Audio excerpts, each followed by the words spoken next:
Olá, sejam muito bem-vindos ao primeiro episódio da nossa série Êxodo do Cativeiro à Promessa. Hoje, vamos mergulhar numa das passagens mais dramáticas e poderosas de toda a Bíblia: os 10 flagelos do Egito e a instituição da primeira Páscoa, narrados nos capítulos 7 a 12 de Êxodo. Imaginem a cena: Moisés e Arão, 2 homens simples, enviados por Deus para confrontar a maior potência do mundo antigo.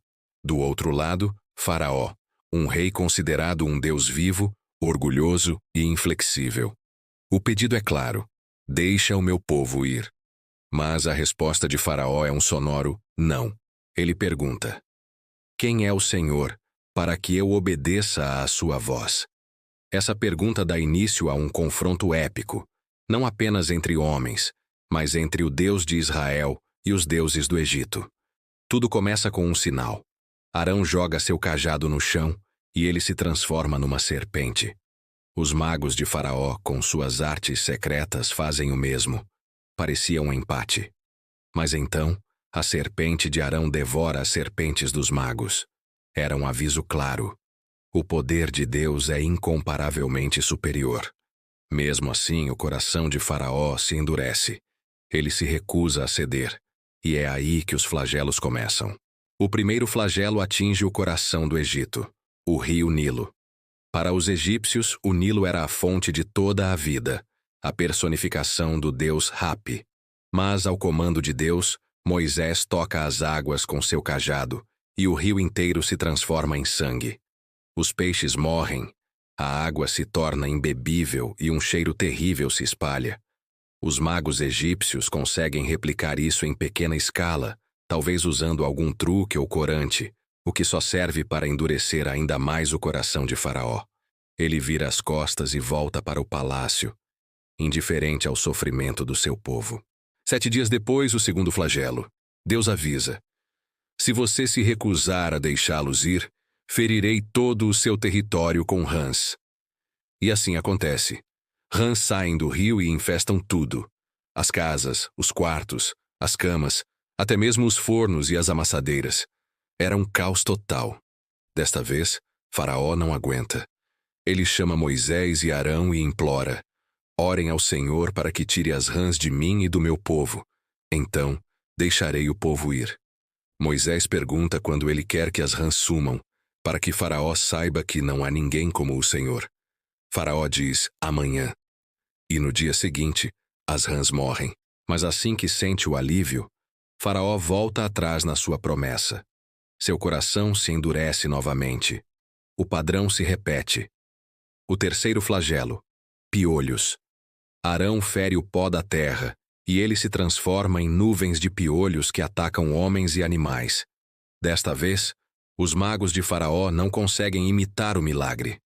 Eles admitem: isto é o dedo de Deus. Mas nem isso convence o rei. Depois vêm as moscas, o quarto flagelo. Enxames de moscas enchem as casas dos egípcios, mas Deus faz uma distinção importante. Na terra de Gósen, onde os israelitas viviam, não havia uma mosca sequer. Isso mostrava claramente que não era um fenômeno natural, mas um ato deliberado de Deus.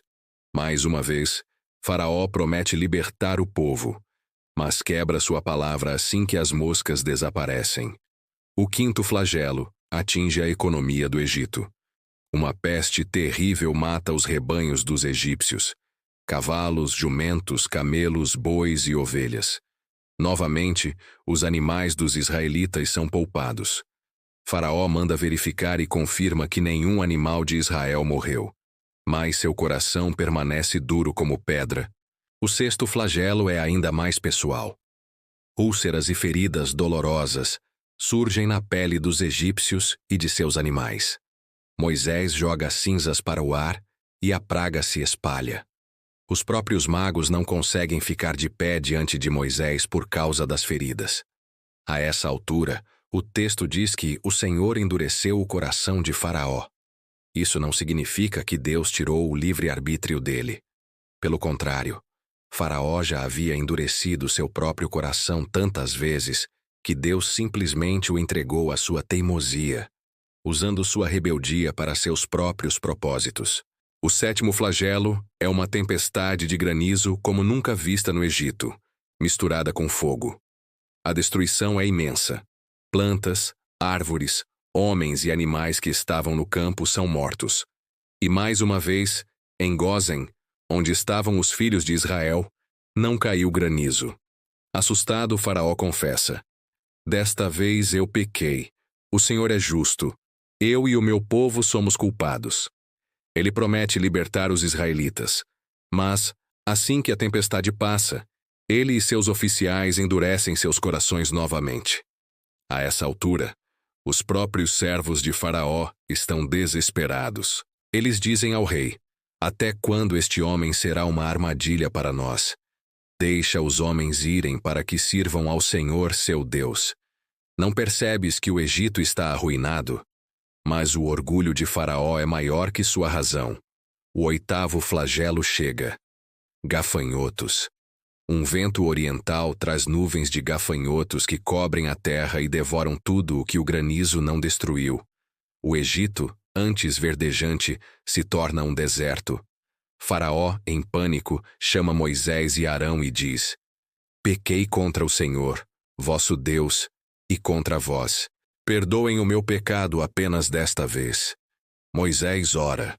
Um vento ocidental leva os gafanhotos para o Mar Vermelho, e o coração de Faraó se endurece mais uma vez. O nono flagelo é assustador. Uma escuridão tão densa que podia ser apalpada. Por 3 dias, o Egito fica mergulhado em trevas totais. Ninguém conseguia ver ninguém nem sair do lugar. Mas na casa dos israelitas havia luz. Essa escuridão era um ataque direto a Ra, o deus Sol, a principal divindade egípcia. Faraó, encurralado, tenta negociar. Vão, sirvam ao Senhor. Somente fiquem os seus rebanhos. Moisés recusa. Eles precisavam dos animais para os sacrifícios.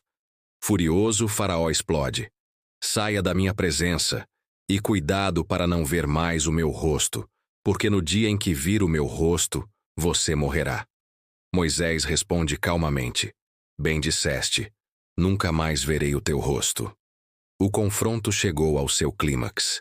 Deus anuncia a Moisés o 10º e último flagelo, o mais terrível de todos. À meia-noite, o anjo da morte passaria pelo Egito e tiraria a vida de todo o primogênito, desde o filho de Faraó até o filho da serva, e até as primeiras crias dos animais.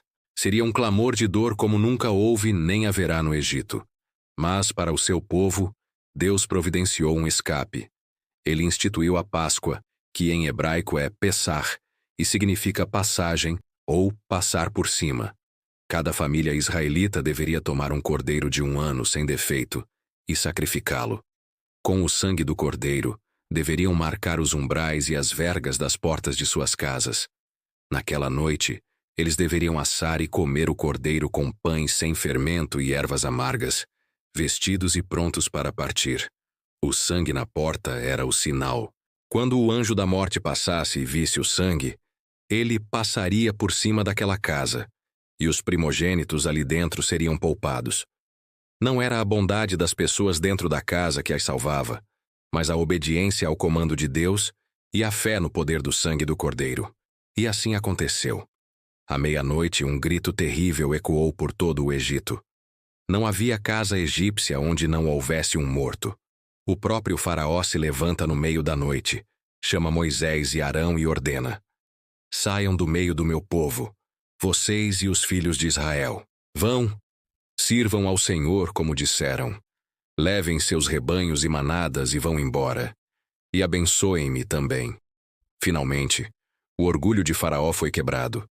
O povo do Egito, apavorado, urge para que os israelitas saiam rapidamente, dando-lhes prata, ouro e roupas, cumprindo a promessa de Deus de que eles não sairiam de mãos vazias. E assim, após 430 anos, o povo de Israel marcha para fora do Egito, um povo livre, redimido pelo poder de Deus e pelo sangue do Cordeiro. As pragas não foram apenas demonstrações de poder, foram julgamentos direcionados contra os falsos deuses do Egito. O Nilo transformado em sangue zombou de Rapi. As rãs zombaram de Requete, a deusa com cabeça de rã. A escuridão humilhou Ra, o deus Sol. Deus estava mostrando a Faraó e ao mundo inteiro quem ele é. O único Deus verdadeiro, soberano sobre toda a criação. E a Páscoa se torna um memorial eterno. Para os judeus é a celebração da libertação da escravidão no Egito. Para os cristãos, ela aponta para um sacrifício ainda maior. Jesus Cristo, o Cordeiro de Deus que tira o pecado do mundo. Assim como o sangue do Cordeiro protegeu os israelitas do anjo da morte, o sangue de Jesus nos protege do juízo e nos liberta da escravidão do pecado. Essa história nos ensina sobre a soberania de Deus, os perigos do orgulho e a maravilha da redenção. Ela nos lembra que, mesmo nas situações mais sombrias, Deus tem um plano de libertação.